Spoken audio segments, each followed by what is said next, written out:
اگر آپ ہمارے چینل پر نئے ہیں تو سبسکرائب کرنا نہ بھولیں اور دوسروں کو شیئر کر کے ثواب دارین حاصل کریں۔ گزشتہ دنوں میں مسائل کے عنوان میں ایک وعدہ کیا تھا کہ عورتوں کے مخصوص مسائل آپ کے سامنے پیش کیے جائیں گے۔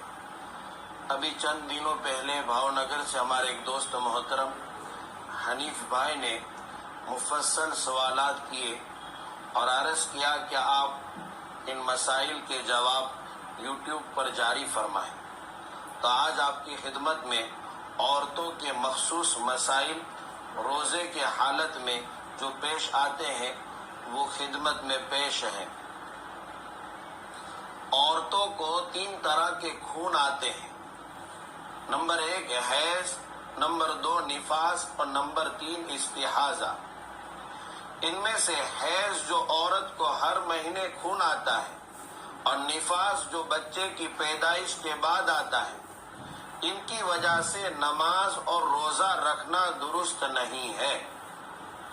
حیض اور نفاس کی حالت میں نماز پڑھنا اور روزہ رکھنا درست نہیں ہے، اور نماز تو بالکل معاف ہو جاتی ہے، یعنی جتنے دن حیض اور نفاس آیا ہے اتنے دن کی نماز سرے سے بالکل معاف ہو جاتی ہے، لیکن روزوں کی قضا بعد میں ضروری ہے۔ اب جتنے دن حیض اور نفاس کی وجہ سے روزے چھوٹ گئے ہیں ان کی بعد میں قضا ضروری ہے، روزے معاف نہیں ہیں۔ اور تیسرا خون استحاضہ کا خون ہے، وہ بیماری کا خون کہلاتا ہے۔ استحاضہ کی حالت میں عورت نماز بھی پڑھے گی اور روزہ بھی رکھے گی، اس میں نماز اور روزہ معاف نہیں ہے۔ اب مسئلہ یہ ہے کہ عورت روزے کی حالت میں ہے، حیض یا نفاس کا خون جاری ہو گیا، تو اب وہ کیا کرے؟ اگر روزے کی حالت میں ہی حیض یا نفاس کا خون جاری ہو گیا تو وہ روزہ توڑ دے گی، افطار کر لے گی، اس کے لیے کھانا پینا جائز ہے، لیکن دوسروں کے سامنے نہ کھائے۔ لیکن اگر عورت دین میں، یعنی پہلے عورت ناپاک تھی، حیض کی حالت میں تھی، نفاس کی حالت میں تھی، لوگ روزے رکھ رہے تھے، دین جو ہے صبح جاری ہو گئی، اب اس کے بعد عورت افطار سے پہلے وقت میں پاک ہو گئی، غروب آفتاب سے پہلے عورت پاک ہو گئی، تو اب افطار تک عورت کو بالکل کچھ کھانا پینا جائز نہیں ہے۔ یہ مسئلہ غور سے سمجھیں۔ اگر عورت روزے سے تھی اور حیض جاری ہو گیا، نفاس جاری ہو گیا، تو اب تو وہ کھا پی سکتی ہے، لیکن دوسرے لوگوں کا احترام کرے، روزوں کا احترام کرے۔ لیکن عورت ناپاک تھی اور اب اسے جو ہے پاکی حاصل ہوئی ہے، تو اب روزے کے وقت میں وہ روزے کی حالت جیسی رہے گی، نہ کچھ کھائے گی نہ کچھ پیے گی۔ اگر عورت رات میں پاک ہوئی تو صبح کو روزہ نہ چھوڑے۔ عورت پاک ہو گئی، رات میں پاک ہوئی، لیکن ابھی نہائی نہیں ہے، غسل نہیں کیا ہے، تو اس سے جو ہے عورت سستی کرے کہ میں نے تو غسل نہیں کیا ہے تو میں روزے کیسے شروع کروں؟ نہیں، اگر غسل نہیں کیا ہے، نہائی نہیں ہے اور رات میں پاک ہو گئی ہے تو وہ صبح ہوتے ہی روزہ جاری کر دے، صبح ہونے کے بعد وہ جو ہے غسل کر سکتی ہے، کوئی مسئلہ نہیں۔ ایک مسئلہ یہ بھی سمجھے کہ بعض عورتیں رمضان میں حیض روکنے کی گولیاں استعمال کرتی ہیں۔ بعض عورتیں کہ میں مکمل روزے رکھوں، دوسرے جو ہے لوگ روزے رکھتے ہیں اسی طرح میرے بھی روزے پورے ہو جائے، اس شوق اور رغبت میں وہ گولیاں کھا لیتی ہیں۔ ایسی گولیاں استعمال کرنا درست نہیں ہے۔ ماہواری کی روکنے کی وجہ سے عورت کو نقصان ہوتا ہے، تکلیف پہنچتی ہے، اور شریعت کا قاعدہ ہے کہ جو چیز جسم کو اور صحت اور تندرستی کو نقصان پہنچائے اس کا استعمال کرنا گناہ ہے، اور روکنے کی کوئی ضرورت بھی ایسی نہیں ہے، اس لیے روکنا نہیں چاہیے۔ بعد میں اس کی قضا کر لے تو پھر اللہ اس کو بعد میں روزے رکھنے کا بھی وہی ثواب دے گا۔ اس کے ضمن میں ساتھ ساتھ میں ایک مسئلہ اور سمجھ لیں کہ اگر عورت نے حیض کا خون آنے کے بعد دوبارہ وہ خون جاری نہ رہے، عادت کے مطابق وہ چلتا نہ رہے، اس نے کوئی گولی استعمال کر لی، گولی پی لی، بعض عورتیں پی لیتی ہیں، اب ایک دن خون آیا اور پھر گولی پینے کی وجہ سے 5-7 دن کی اس کی جو عادت تھی وہاں تک خون آیا نہیں، بند ہو گیا۔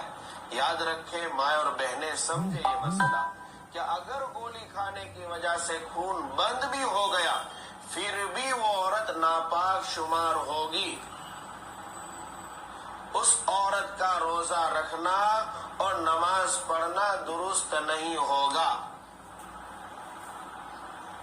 ہاں، اگر کسی نے حیض آنے سے پہلے گولی استعمال کر لی اور اس کی عادت کے جو دن تھے وہ شروع ہوئے، اس میں خون بالکل سرے سے آیا ہی نہیں، تو وہ عورت پاک شمار ہوگی، وہ روزہ بھی رکھ سکتی ہے اور وہ نماز بھی پڑھ سکتی ہے۔ اگر کسی عورت کے ساتھ روزے کی حالت میں مرد نے زبردستی ہم بستری کر لی، جمع کر لیا، تو عورت پر صرف قضا لازم ہوگی، اور اگر مرد روزے سے تھا اور اس نے یہ حرکت کی ہے تو اس پر قضا بھی اور کفارہ بھی لازم آئے گا۔ کفارہ کے مسئلے میں کفارہ کیا چیز ہے وہ بیان کریں گے انشاءاللہ۔ اگر عورت نے اپنی شرمگاہ یا پیچھے کے راستے میں کوئی دوا ڈالی تو فوراً روزہ ٹوٹ جائے گا۔ اسی طرح کوئی ڈاکٹرنی، نرس وغیرہ بیماری معلوم کرنے کے لیے یا حمل کا اندازہ لگانے کے لیے عورت کی شرمگاہ میں تر بھیگا ہوا ہاتھ داخل کرے یا دوا لگایا ہوا ہاتھ داخل کرے تو اس سے بھی عورت کا روزہ ٹوٹ جائے گا۔ اس لیے بہتر ہے کہ چیک اپ وغیرہ کرانے کے لیے افطاری کے بعد ہی ہم ڈاکٹرنی کے پاس جائیں، اس سے پہلے نہ جائے، لیکن اشد ضرورت ہو اور گئی ہو تو اس بات کا خیال رکھیں۔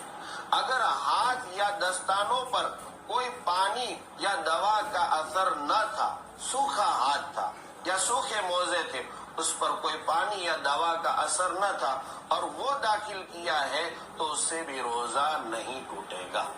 لیکن ہاں، ہاتھ داخل کرنے کے بعد واپس نکالا اور پھر دوبارہ وہی ہاتھ داخل کر دیا پوچھے بغیر، صاف کیے بغیر، تو اب روزہ ٹوٹ جائے گا۔ ایک مسئلہ اور سماعت فرمائیں، حاملہ عورت یعنی جس کے پیٹ میں بچہ ہو، اگر اپنی جان یا بچے کی جان کا خطرہ محسوس کرے، عورت کو خطرہ ہو کہ میں روزہ رکھوں گی، بھوکی رہوں گی، پیاسی رہوں گی، افطار تک میں جو ہے انتظار کرتی رہوں گی، تو میرے پیٹ میں جو بچہ پنپ رہا ہے وہ بچے کو بھی نقصان ہوگا اور مجھے بھی نقصان ہوگا، کسی کی بھی جان کا خطرہ ہو تو وہ عورت روزہ نہ رکھے۔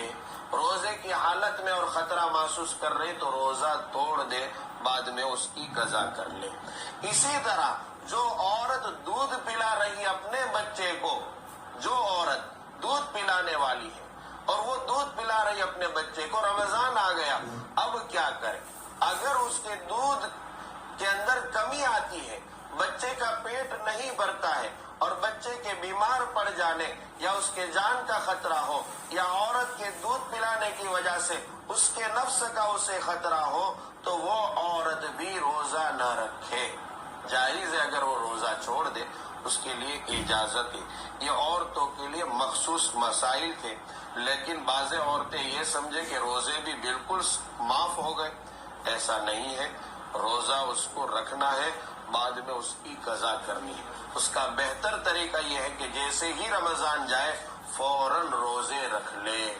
ایک ماحول تھا روزے رکھنے کا، اس کے بعد والے شوال مہینے میں فوراً روزے شروع کرے گی تو اس کو کوئی دقت نہیں ہوگی۔ مولانا فیروز احمد کاظمی طبیانات نیک نیک لیے رائے کے نانا بڑے۔ السلام علیکم۔